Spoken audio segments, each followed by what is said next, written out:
Hi guys, welcome to F6Q talks. Friends, അപ്പോൾ നമ്മൾ കുറച്ച് ദിവസമായി വീഡിയോ ചെയ്തിട്ട് അപ്പോൾ നമ്മൾ എന്താ വെച്ചാൽ നമ്മളല്ലേ നിങ്ങൾക്കറിയാലോ കാര്യങ്ങളൊക്കെ എന്തുകൊണ്ട് വീഡിയോ ചെയ്തതെന്ന് മനസ്സിലാവില്ല. എൻ്റെ വീഡിയോ കറക്റ്റായിട്ട് കാണുന്നവർക്ക് അധികം മനസ്സിലാവും. അപ്പോൾ ഇനി മുതൽ നമ്മൾ ഡെയിലി വീഡിയോസ് ചെയ്യാൻ ശ്രമിക്കുന്നതായിരിക്കും. ഉറപ്പില്ല, ശ്രമിക്കുന്നതായിരിക്കും.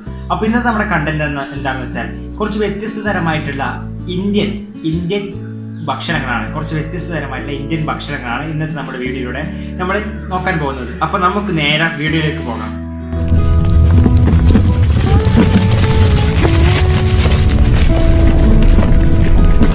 അപ്പോൾ ഫ്രണ്ട്സ്, നമ്മൾ ഒന്നാമതായിട്ട് പറയാൻ പോകുന്നത് പട്ടുനൂൽ പുഴു. പിന്നെ അതുപോലത്തെ ചെറിയ ചെറിയ പുഴുകളൊക്കെ നമ്മുടെ ഇന്ത്യയിലെ ചില സംസ്ഥാനങ്ങളിൽ ചിലവർ കഴിക്കുന്നുണ്ട്. അതുപോലെ തന്നെ എന്താ പറയുക, നമ്മുടെ വീട്ടിലെ തെങ്ങിൻ്റെ ചോട്ടിൽ ഇങ്ങനത്തെ ചില സ്ഥലത്തൊക്കെ കിട്ടുന്ന ചെറിയ ചെറിയ പുഴുകളൊക്കെ എന്താ പറയുക, ചില ആൾക്കാർ എടുത്തുകൊണ്ടുപോയിട്ട് ബക്കറ്റ് കണക്കിക്കൊണ്ട് പോയി വിറ്റിട്ട് പൈസ ആക്കുന്നുണ്ട്.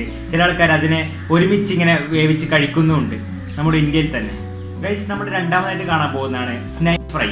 സ്നൈൽ എന്ന് വെച്ചാൽ നമുക്ക് എല്ലാവരും അറിയാലോ, എച്ചിൽ എന്നൊക്കെ നമ്മുടെ ഭാഷയിലൊക്കെ നമ്മുടെ രീതിയിൽ എച്ചിൽ എന്നൊക്കെയാണ് പറയുന്നത്. പക്ഷേ ശരിക്കും അതിൻ്റെ പേര് ഒച്ച്. ഇതിനെ കഴിക്കുന്നവർ നമ്മുടെ കേരളത്തിൽ തന്നെ ഒരുപാട് പേരുണ്ട്.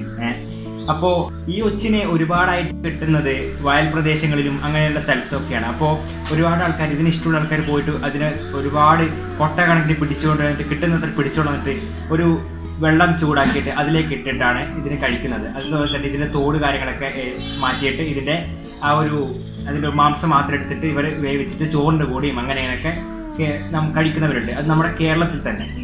ഫ്രണ്ട്സ്, നമ്മൾ മൂന്നാമതായിട്ട് പറയാൻ പോകുന്നതാണ് പുളിയുറുമ്പ് ചമ്മന്തി. കേൾക്കുമ്പോൾ നമുക്ക് ചിരിയായിട്ട് തോന്നും. അപ്പോൾ ഒരുപാട് പേര് കഴിക്കുന്ന ഒരു സാധനമാണിത് നമ്മുടെ ഇന്ത്യയിൽ. എന്താ വെച്ചാൽ നമ്മൾ ഈ മാവിൻ്റെ മുകളിലൊക്കെ കാണുമല്ലോ ഒരുപാട് പുളിയുറുമ്പ്, ചുവന്ന ഉറുമ്പെന്നാണ് പറയുക. അതന്നെ ഒരു കടിക്കുന്നൊരു വലിയ ഉറുമ്പുണ്ടല്ലോ. അപ്പോൾ അത് എന്താ പറയുക, മാവിൻ്റെ മുകളിൽ ഇങ്ങനെ കൂട് കെട്ടിയിട്ടുണ്ടാവും. നമ്മൾ നോക്കിയാൽ കാണാം, നമ്മൾ മാങ്ങയൊക്കെ പറിക്കാൻ പോകുന്ന സമയത്ത് നമ്മൾ കാണാറുണ്ട്. അത് ഈ മാവിൻ്റെ ഇല വെച്ചിട്ട് ഇങ്ങനെ കൂട് കെട്ടിയിട്ടുണ്ട്. അതുപോലത്തെ കൂടുകൾ തപ്പിയിട്ട് ചില ആൾക്കാർ ഇറങ്ങും. എന്നിട്ട് ആ കൂട് നൈസായിട്ട് അങ്ങനെ മുകളിൽ നിന്ന് നൈസായിട്ട് ഇളക്കിയിട്ട് ഇവർ ഓരോ ബക്കറ്റിൽ കൊണ്ടുവന്നിടും. എന്നിട്ട് വീട്ടിലെത്തിയിട്ട് അതിൽ വേറൊരു ബക്കറ്റിൽ വെള്ളം നിറച്ചിട്ട് ഈ ഇല മുഴുവൻ അതിലേക്ക് ഇട്ടിട്ട് ഈ ഉറുമ്പിനെ മൊത്തം ആ വെള്ളത്തിലേക്ക് ഇടും. ഇട്ടിട്ട് എന്താ പറയുക, അതിനെ കൊന്നു കളഞ്ഞ ശേഷം പിന്നെ ഒരു തോർത്തെടുത്തിട്ട് ഈ ഉറുമ്പിനെ മൊത്തം പൊതിഞ്ഞെടുത്തിട്ട് അമ്മിക്കല്ലിൽ വെച്ചിട്ട് അരച്ചിട്ട് അതിലേക്ക് നമ്മൾ ചമ്മന്തിയാക്കി കാണുന്ന തേങ്ങ കാര്യങ്ങൾ, ഉപ്പ് കാര്യങ്ങളൊക്കെ ഇട്ടിട്ടാണ് ഇവർ ചമ്മന്തിയാക്കിയിട്ട് കഴിക്കുന്നത്. ഇങ്ങനെയും കഴിക്കുന്ന ഇങ്ങനത്തെ ഉറുമ്പുകളെയും ഭക്ഷണമാക്കുന്ന ചിലർ നമ്മുടെ ഇന്ത്യയിലുണ്ടെന്ന് നിങ്ങൾ മനസ്സിലാക്കണം. അപ്പോൾ ഫ്രണ്ട്സ്, ഇന്നത്തെ വീഡിയോ ഇത്രയുള്ളൂ. തിരക്കോട് തിരക്കാണ്. അതിൻ്റെ ഇടയിലാണ് ചെറിയൊരു വീഡിയോ ചെയ്തത്. കുറേ ദിവസമായി വീഡിയോ ചെയ്തത്, അതുകൊണ്ടാണ്.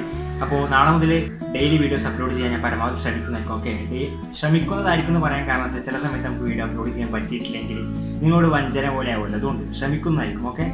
പരമാവധി ഡെയിലി വീഡിയോസ് ചെയ്യണം. ഞാൻ എന്താ പറയുക, ഇപ്പോൾ അത്യാവശ്യം കുഴപ്പമില്ലാത്ത സിറ്റുവേഷനിലാണ് ഞാൻ ഉള്ളത്. അപ്പോൾ ഡെയിലി വീഡിയോസ് ചെയ്യാൻ പറ്റും. പക്ഷേ എന്താ പറയുക, ഞാനിങ്ങനെ അതിനെക്കുറിച്ച് വീഡിയോസിനെ കുറിച്ച് ചിന്തിക്കാത്തതുകൊണ്ടാണ് ഇപ്പോൾ ഇത്രയും ദിവസം ഡിലേ ആയത്. അതുകൊണ്ട് എല്ലാം സോറി. അപ്പോൾ തിരക്കിനിടക്കാണ് ഈ ഒരു വീഡിയോ ഷൂട്ട് ചെയ്തത്, അതുകൊണ്ടാണ് അത്രയും ചെറിയ വീഡിയോ ആയത്. എല്ലാവരും ക്ഷമിക്കുക. നാളെ സെറ്റായിട്ട് വീഡിയോ അപ്ലോഡ് ചെയ്യാൻ ഞാൻ പരമാവധി ശ്രമിക്കുന്നതായിരിക്കും. അപ്പോൾ ഇന്നത്തെ വീഡിയോ നിങ്ങൾക്ക് ഇഷ്ടപ്പെട്ടാണെന്ന് വിചാരിക്കുന്നു. ഇഷ്ടപ്പെട്ടാൽ തീർച്ചയായും വീഡിയോ ലൈക്ക് ചെയ്യാം. എല്ലാവരും നിങ്ങളെല്ലാം ചെയ്യുന്ന പോലെ തന്നെ വീഡിയോ എന്തായാലും നിങ്ങൾ ലൈക്ക് ചെയ്യണം. ലൈക്ക് ചെയ്യാൻ പറയാറുണ്ട്. നിങ്ങൾ ഈ ലൈക്ക് ചെയ്യാനൊക്കെ ഞങ്ങൾ പറയുന്നത് എന്തിനാണെന്ന് വെച്ചാൽ, നിങ്ങൾ ലൈക്ക് ചെയ്യുന്ന സമയത്താണ് നമ്മളിപ്പോൾ മലയാളികളുടെ വീഡിയോസ് അധികം കാണുന്ന ഒരാളുടെ അടുത്തേക്ക് നമ്മുടെ വീഡിയോ സജഷനായിട്ട് പോകും. യൂട്യൂബ് എത്തിക്കും, അയാൾക്ക് വീഡിയോ എത്തിച്ചു കൊടുക്കും. അയാൾ സബ്സ്ക്രൈബ് ചെയ്യാൻ അയാൾക്ക് എത്തിക്കും. അതെന്തിനാ, അത് ലൈക്ക് അടിക്കുമ്പോഴാണ് വരുന്നത്. അതുകൊണ്ട് നിങ്ങൾ എല്ലാവരും കാണുന്നവർ പരമാവധി ലൈക്ക് അടിച്ചിട്ട് വീഡിയോ കാണാൻ ശ്രമിച്ചു. ലൈക്ക് നിങ്ങൾക്ക് ഇഷ്ടമുള്ള ഡിസ്ലൈക്ക് അടിച്ചാൽ മതി. ഡിസ്ലൈക്ക് ആയി ലൈക്ക് ആയി എന്തെങ്കിലും ഒരു പ്രതികരണം അവിടെ കൊടുക്കുക. അപ്പോൾ അത്രേ ഉള്ളൂ ഇന്നത്തെ വീഡിയോ. അടുത്തൊരു നല്ല വീഡിയോയിൽ നമുക്ക് നാളെ കാണാം. ബൈ.